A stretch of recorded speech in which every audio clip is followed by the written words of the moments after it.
Kami bahas janji-janji Capres-Cawapres bersama perwakilan Timnas Anies Mohaimin, Saan Mustafa, kemudian dari TKN Prabowo Gibran ada Pak Herman Hairon, dan juru bicara TPN Ganjar Mahfud Ciko Hakim. Selamat malam, Pak. Malam, Mbak Cindy. Selamat malam, Cindy. Baik. Kita mulai dari paslon nomor urut 3 ya, biasanya kan paslon nomor urut 1, tapi dari paslon nomor urut 3 dulu deh. Karena kemarin Ganjar menyindir ada 400 triliun hanya untuk makan siang, itu di situ adalah program dari Prabowo Gibran. Bahkan Ganjar menyebut masih banyak daerah yang minim vaskes dibandingkan untuk memberikan makan siang. Apakah itu maksud dari Ganjar Pranowo nih, Mas Ciko? Salah satunya itu saya rasa soal 450 triliun tadi yang disampaikan oleh Pak Hasim untuk tambahan di APBN tahun nanti ketika apabila Pak Prabowo terpilih, itu bukan hal yang kecil. Dan tadi juga disampaikan walaupun tidak disampaikan dari mana uangnya, tapi dia bilang akan ada dana baru, tapi dana baru itu tidak disampaikan. Jadi kita melihat ini tidak realistis. Dan tentunya kami melihat ada kemungkinan ya pastinya akan mengambil dari dana bansos yang sudah sekian triliun, dan saya rasa nanti juga menjadi masalah baru lagi. Soal makan gratis ini kan sebenarnya kita jujur-jujur aja, tidak bisa seragam di seluruh Indonesia. Makanan apa yang cocok buat saudara-saudara kita di Sabang sampai Merauke, karena ingin makan bahan pokok yang berbeda, bahan dasar makanan dasar yang berbeda. Jadi kita juga harus paham soal itu. Selain itu juga kita melihat selama ini yang sudah dibagikan oleh TKN Prabowo Gibran misalnya, membagikan susu UHT manis. Itu kan juga sebenarnya bukan bukan yang disarankan untuk mencegah stunting, lebih baik telur bahkan. Nah, ini hal-hal yang nanti juga menjadi masalah, apalagi juga nanti soal higienis, ya kan, di Indonesia ini bagaimana menjaminnya. Itu tadi. Nah, kalau kita bicara soal kebutuhan-kebutuhan rakyat yang lain, seperti ada 171 kecamatan di seluruh Indonesia yang masih belum punya puskesmas, artinya belum ada nakes yang berkualitas dan kompeten di 171 kecamatan. Nah, itu menjadi urgensi bagi kita. Nah, itu anggarannya berapa untuk vaskes, satu desa satu vaskes?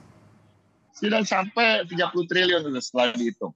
Nah, itu juga ada lagi hal-hal yang lain yang dikatakan tadi, ini kan topiknya adalah program pro rakyat. Pro rakyat itu tidak berhenti di situ. Pro rakyat juga adalah program-program yang kami anggap kami memberikan kail bagi masyarakat, sehingga masyarakat itu juga bisa menghasilkan penyumbangan PDB. Masih kok satu vaskes, satu desa satu vaskes, anggarannya berapa tadi? Saya agak terputus.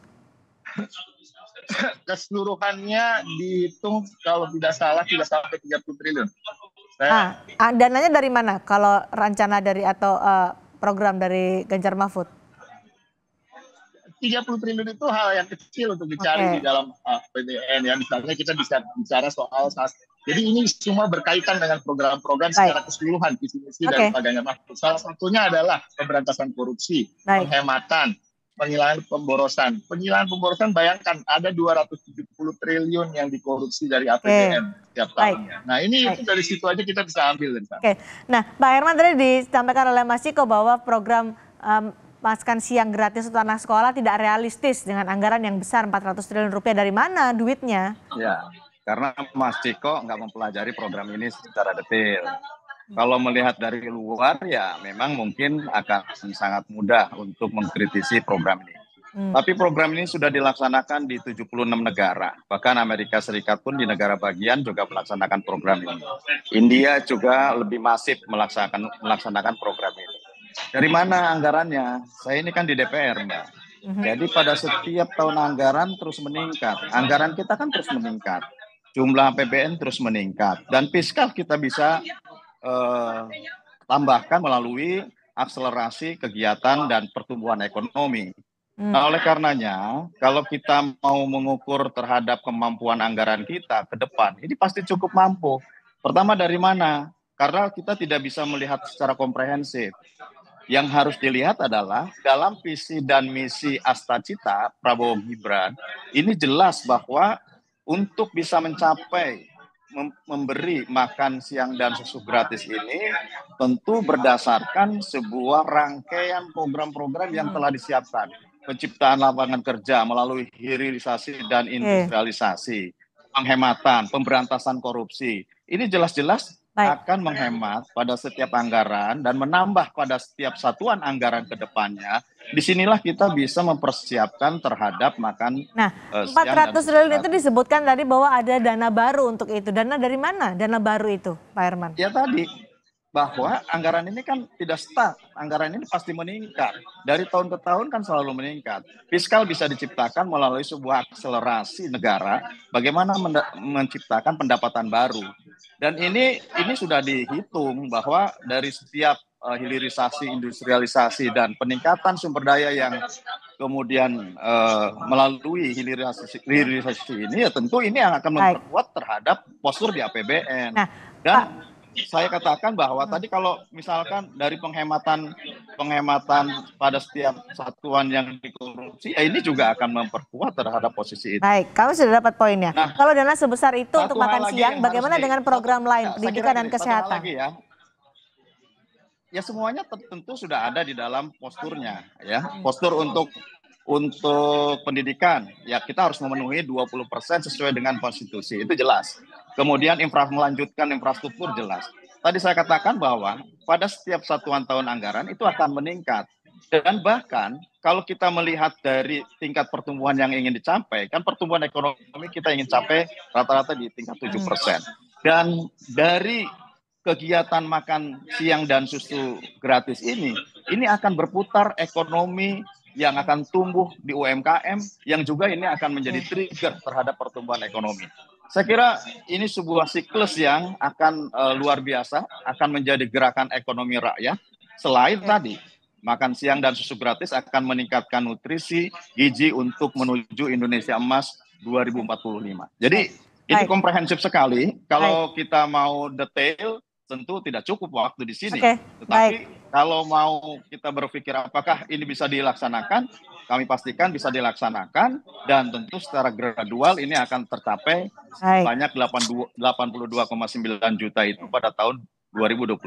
Baik, Pak Herman, terima kasih, kami dapat poinnya. Kalau Kang Saan, untuk Caimin kan bilang menganggarkan 600 triliun rupiah untuk pendidikan. Untuk apa saja 600 triliun itu? Dan dananya kembali, selalu orang bertanya kalau memang uang sebesar itu digelontorkan, akan dari mana anggarannya?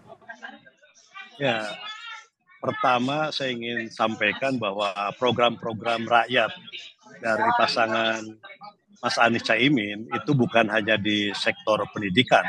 Sektor pendidikan adalah salah satunya, karena itu adalah menjadi hal yang terpenting. Pendidikan adalah investasi masa depan bangsa, dan itu juga menjadi perintah undang-undang dasar mencerdaskan kehidupan bangsa. Dan kita memang sudah menjadi kesepakatan dan tertuang dalam undang-undang bahwa anggaran pendidikan kita 20% dari total APBN. Kalau dihitung sekarang rata-rata di angka 600 triliunan dalam 1 tahun, dan itu terdistribusi dalam berbagai hal. Nah, ada hal yang ingin kami tegaskan kenapa anggaran pendidikan ini harus kita tambah. Pertama adalah dari sisi disparitas, ya. Kita mengalami kesenjangan antara lulusan pendidikan SMP ke bawah, yang jumlah SMP, SD, bahkan yang putus sekolah, putus SD, putus SMP, itu jumlahnya besar sekali. Ada gap dengan mereka yang lulusan SMA ke atas. Nah, gap ini kan harus diatasi. Bagaimana cara mengatasinya? Tentu salah satunya adalah soal akses keadilan untuk mendapatkan pendidikan yang tinggi dan berkualitas bagi masyarakat kebanyakan yang hari ini hanya bisa menikmati pendidikan sampai level tertinggi SMP. Ini satu hal. Jadi maka kita ingin nanti yang namanya pendidikan itu negara harus menjamin warganya untuk mendapatkan pendidikan yang lebih tinggi dan baik. Caranya apa? Tadi wajib belajar 12 tahun. Sekarang kan wajib belajar baru 9 tahun. SD, SMP yang ditabung negara. Nah, maka ke depan wajib belajar 12 tahun itu menjadi sebuah keharusan. Karena negara harus menjamin sampai ke tingkat SLA. Itu satu hal. Yang kedua soal kesejahteraan guru. Saya juga ingin menambahkan, Mas Cindi, selain Akan soal tapi singkat saja, nanti kita akan masih bertanya lagi kepada seluruh narasumber dengan adil. satu yang Terima kasih. pertama soal Bansos Plus ya. Ya. Ini penting untuk meluruskan, jangan sampai Bansos itu seakan-akan diklaim menjadi program pemerintah hari ini, program Pak Jokowi saja. Yang namanya Bansos Plus itu adalah perintah Undang-Undang Dasar 45 pasal 34. Itu satu hal. Yang kedua terkait dengan soal infrastruktur mikro. Infrastruktur mikro. Apa jabarkan lebih jelas lagi? Misalnya membangun infrastruktur bukan hanya yang besar, jalan tol dan sebagainya, tapi jalan-jalan kampung, puskesmas, fasilitas air bersih dan lain sebagainya. Oke, baik. Mas Ciko masih bersama kami ya? Masih. Oke, Mas Ciko, ada program dari Ganjar, satu desa, satu fasilitas kesehatan. Ada juga satu keluarga, satu sarjana. Bagaimana program dari Ganjar Mahfud, satu keluarga, satu sarjana ini bisa menandingi program pendidikan dari Amin tadi menganggarkan 600 triliun rupiah untuk kesejahteraan guru juga.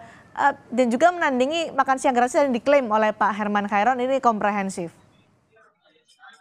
Sebenarnya ketika kita berbicara soal visi misi, saya yakin juga dari PKN maupun dari Timnas Amin, kita bukan soal saling menandingi satu sama lain, harus intip programnya dia seperti apa dan apa yang kita harus lakukan untuk menandinginya. Tapi kita mempunyai keyakinan masing-masing mana yang menjadi prioritas di masyarakat, tentunya dari penyerapan aspirasi kita ke bawah. Nah, kita ketika bicara soal satu sarjana untuk keluarga, minimal satu sarjana untuk keluarga miskin, tidak berhenti di situ juga. Kita juga ingin meningkatkan beasiswa pendidikan baik di dalam negeri maupun di luar negeri.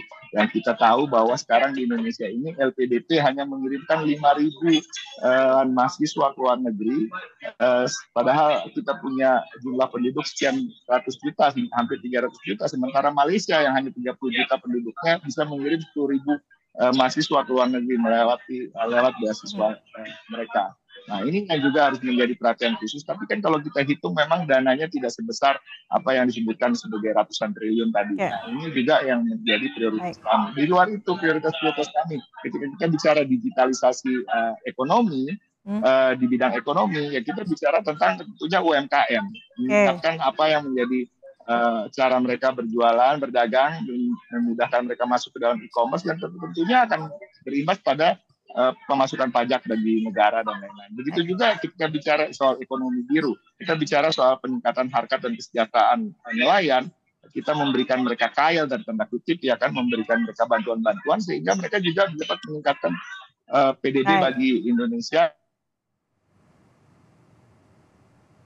Oke, seperti terputus Mas Ciko, tapi tadi ada penjelasan yang sudah kami tangkap dan menjabarkan apa yang menjadi program maritim yang selama itu kita juga punya lapangan penciptaan, lapangan pekerjaan. Baik. 17 juta lapangan pekerjaan per tahun. Nah, itu juga yang akan menjadi. Baik, itu adalah program-program yang diklaim oleh masing-masing capres-cawapres pro rakyat, pro kesejahteraan rakyat, baik dari pendidikan dan juga kesehatan. Nanti masyarakat yang akan menilai. Terima kasih Kang Saan, terima kasih Pak Herman, terima kasih juga Mas Ciko sudah bergabung di Sapa Indonesia malam hari ini.